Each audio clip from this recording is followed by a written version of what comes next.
AnnyeongBuzz. Welcome back to the channel where we don't just talk about K-pop news. We dive into it together, share our thoughts, and keep the conversation buzzing. So let's get right into today's big story. IVE is back at it again, and this time they're heading straight to Japan to perform on one of the country's biggest festival stages, the legendary Rock in Japan Festival 2025. Honestly, I think this move says a lot about how far they've come in such a short time. So here's the rundown.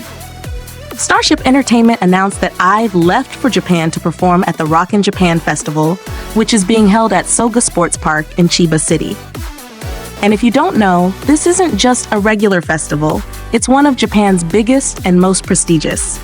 It's right up there with Summer Sonic and Fuji Rock. It first started in 2000, and now 25 years later, it's celebrating its 26th anniversary. That's 2.5 decades of history, and now IVE is part of that legacy.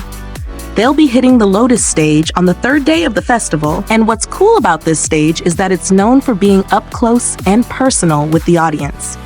I can already imagine the energy, fans screaming, lights flashing, and IVE giving it their all in front of both Japanese fans and international festival goers. That's a huge chance to make a lasting impression, especially since not everyone there might be hardcore IVE fans yet. Now think about this for a second. Just last year, IVE was already killing it on the global stage. They performed at festivals like Lollapalooza Chicago and Summer Sonic 2024, where they gained attention for their fiery performances. And this year, they kept the streak going, hitting Lollapalooza Berlin and Paris in July, showing a slightly more relaxed but still confident vibe. So by the time they step on that stage in Chiba, they're already seasoned festival performers. That's what makes me confident that they're gonna handle this like absolute pros. Starship even said it themselves. IVE is moving at an unusual pace. And honestly, they're not wrong. When you think about how fast they've risen, from debuting to performing at some of the world's most famous festivals in just a few years, it's wild. Not many groups can pull this off. It really does feel like they're not just targeting one market, but positioning themselves as a true global festival powerhouse. And this Rock in Japan stage is just another way of saying, hey, we're here and we're not slowing down. But here's where I want to get your thoughts. Do you think IVE performing at Rock in Japan is mostly about strengthening their Japanese fan base, or is it more about building their global reputation? For me, I think it's both. Japan has always been a huge market for K-pop, but performing at a festival like this means they're not just reaching fans, they're also reaching casual festival goers who might not even know much about IVE yet. Imagine someone going just for the festival vibes, and then suddenly getting blown away by IVE's live stage presence. That's how new fans are born. Also, let's not forget, IVE just released their 4th mini-album, IVE Secret. And having new music while stepping onto such a big stage? That's perfect timing. It gives them fresh material to show off, and it adds even more excitement for the audience. Personally, I think they're going to use this opportunity to highlight some of those new tracks and really stamp their mark as festival regulars. Here's another angle I find interesting. When groups perform at big festivals like this, it's not just about the music. It's also about the image. Festivals are a place where artists can show a different side of themselves compared to regular concerts or award shows. It's raw, it's high energy, and sometimes a little unpredictable. I feel like IVE is at that stage in their career where proving themselves in these diverse environments really cements their status as global players. So let me throw this question back at you guys. Between IVE's polished, glamorous side that we see in music shows and their fiery, raw side at festivals, what do you prefer? Do you think they shine more in controlled settings? Or do you love seeing them take risks in these unpredictable festival environments? Personally, I think both sides are important, but there's something special about watching idols step into these massive mixed-genre festivals and winning over audiences who might not even know a single fan chant. And here's the bigger thought I want to leave hanging before we move on.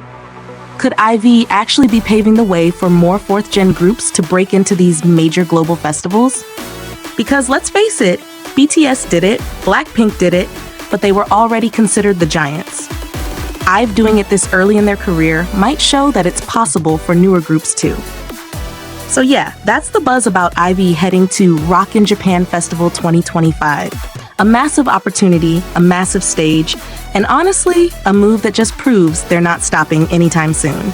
And while we're talking about K-pop groups making bold moves overseas, let's switch gears to another story that's really interesting. Playbe, who are taking a different but equally powerful approach to reaching fans. On September 15th at 6 p.m., Playbe released their digital single, Hide and Seek, which is actually the Korean version of their Japanese debut song, Kakurenbo. Now, if you've been following them, you'll know that Kakurenbo originally dropped back in June as their Japanese debut track, and it was a massive success. But here's the twist. They're now bringing it back home to Korean fans, giving it a whole new life. Kakurenbo, or Hide and Seek, isn't just a catchy track. It's got that pulsating Playbe signature sound, but with a Japanese flavor when it first came out. The lyrics tell this beautiful story about youth running on parallel lines, kind of like how memories come back suddenly, almost like déjà vu. And honestly, I think that's such a universal theme. Who hasn't had those random, powerful flashbacks to moments you thought you'd forgotten? That's the emotional pull of this song. And the success was no joke. In its first week, the Japanese version sold over 220,000 copies. That's insane, especially for an international artist breaking into Japan. It actually recorded the highest initial sales among international acts at the time. And it wasn't just Japan that loved it. Korean fans were just as excited. On the first day of release, it entered Melon's Hall of Fame, which is reserved for albums that hit 1 million streams within just 24 hours. That's not an easy feat at all, especially for a Japanese release. So in a way, bringing out a Korean version now feels like a love letter to their domestic fans. It's like saying, hey, we know you loved it too, so here's your own version. And personally, I think it's a smart move. Because let's be real, sometimes when a group focuses on one market, another market might feel left out. By releasing Hide and Seek, Playbe makes sure Korean fans don't feel like they're just watching from the sidelines. And the timing couldn't be better.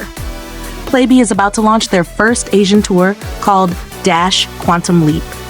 They'll kick it off in Hong Kong on the 1st of next month, and then head to Jakarta, Bangkok, and Tokyo.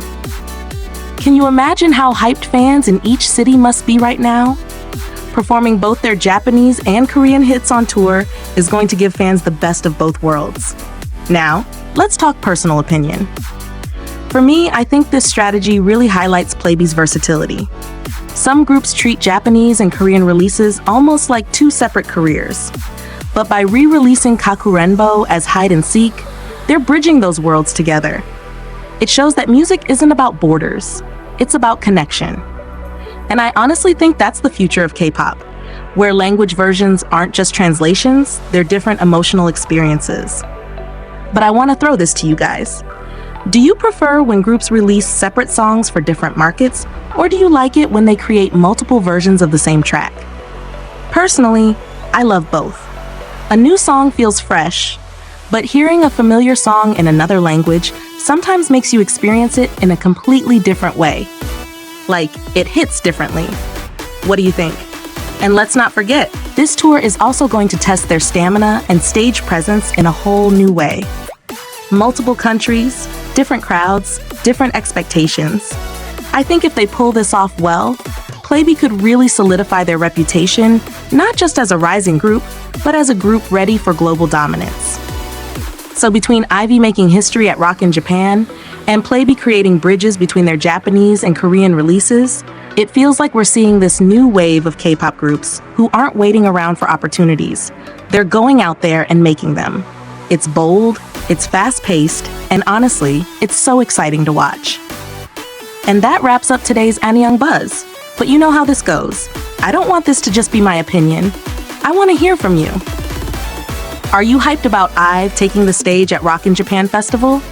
Do you think it will boost their global presence even more? And what's your take on Playbe's strategy? Do you love that they gave us a Korean version of Kakurenbo? Or do you prefer when groups keep releases separate for each market? Drop your thoughts in the comments, because your perspective makes this channel what it is. Until next time, stay buzzing, stay curious, and I'll catch you in the next one.